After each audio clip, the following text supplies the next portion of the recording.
The IRS audited over 700,000 tax returns last year.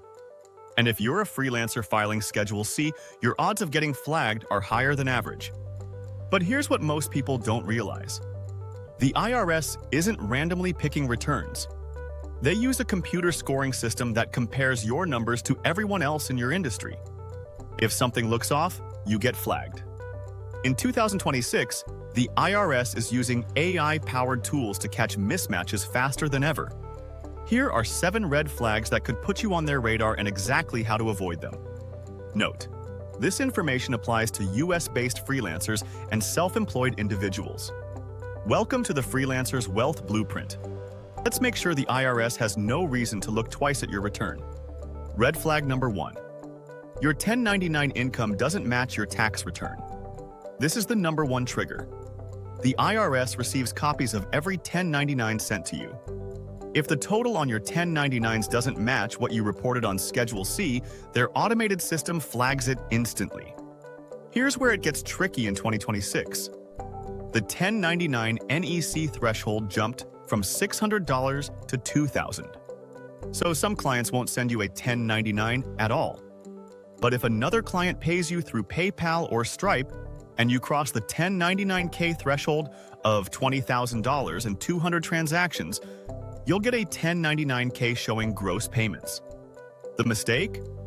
Reporting only your 1099 NEC income and forgetting about the 1099K, or not reporting income from clients who didn't send a 1099 at all.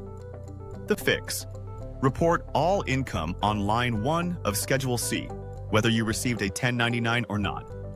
Keep your own records so the numbers always match. Red flag number 2.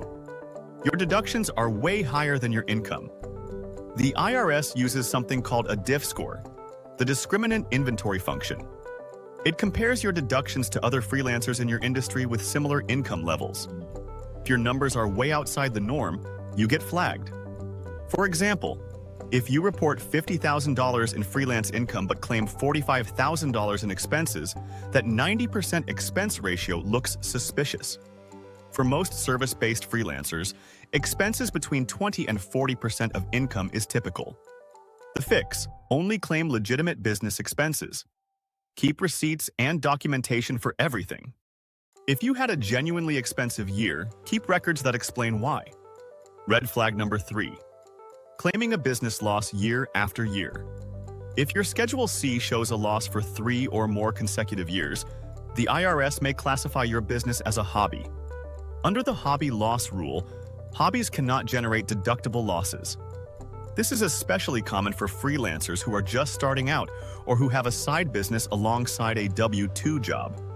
If your freelance business consistently loses money, the IRS questions whether it's a real business. The fix: show profit intent. Keep a business plan. Document your efforts to generate income. The IRS generally looks at 5 years. If you're profitable in 3 out of 5 years, you're usually in the clear. Red flag number 4. Round numbers everywhere. Reporting expenses in perfectly round numbers is a subtle red flag. Claiming exactly $5,000 in supplies, exactly $3,000 in marketing, and exactly $2,000 in travel looks estimated, not tracked. Real expenses rarely come out to even numbers. When the IRS sees round numbers across the board, it suggests you're guessing instead of keeping records. The fix: report exact amounts. $4,847 in supplies. $3,126 in marketing. This shows you tracked real expenses, not estimates. Red flag number 5. Home office deduction without proper documentation. The home office deduction is one of the most scrutinized deductions for freelancers. The IRS requires that your workspace be used regularly and exclusively for business. If you claim a home office but use that space as a guest room on weekends, it doesn't qualify. The simplified method, $5 per square foot up to 300 square feet for a maximum of $1,500, is less likely to trigger scrutiny. The regular method, where you calculate actual expenses, involves more documentation and more risk. The fix: if you claim a home office, make sure the space is truly dedicated to business. Take photos. Measure the square footage. Keep records. The simplified method is safer for most freelancers. Red flag number 6. Large cash deposits with no paper trail. If you receive cash payments from clients, you need to track and report every dollar. The IRS can see your bank deposits. If your deposits are significantly higher than your reported income, that's a problem. This also applies to platforms that pay you in non-traditional ways. If a client pays you through Venmo, Zelle, or cryptocurrency, it's still taxable income.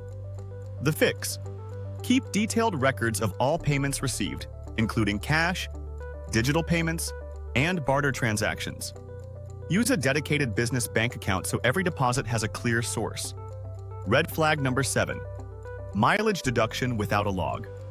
Vehicle expenses are one of the largest deductions for gig workers and freelancers.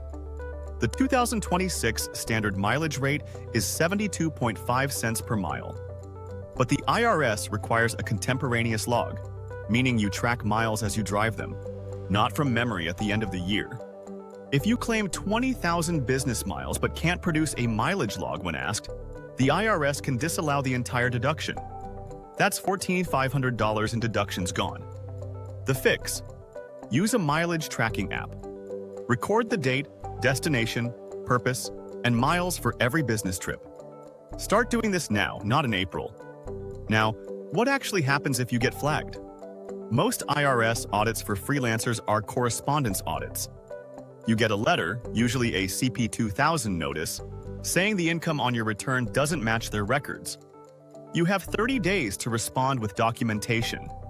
If the IRS finds you underreported income or overclaimed deductions, here's what you could face.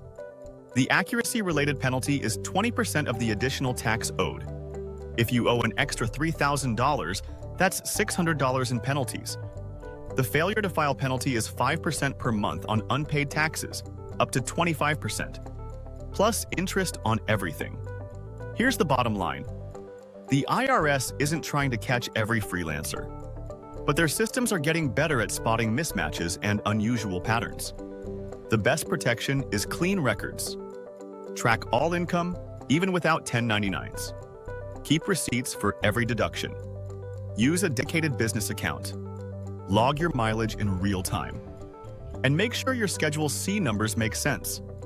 If your return tells a clear, consistent, well-documented story, the IRS has no reason to look twice. If you want to see exactly how much tax you actually owe as a freelancer, check out our video on how much freelancers owe on 65K. Link in the description. This video is for educational purposes only and does not constitute tax or financial advice. Consult a qualified professional for your specific situation. See you in the next one.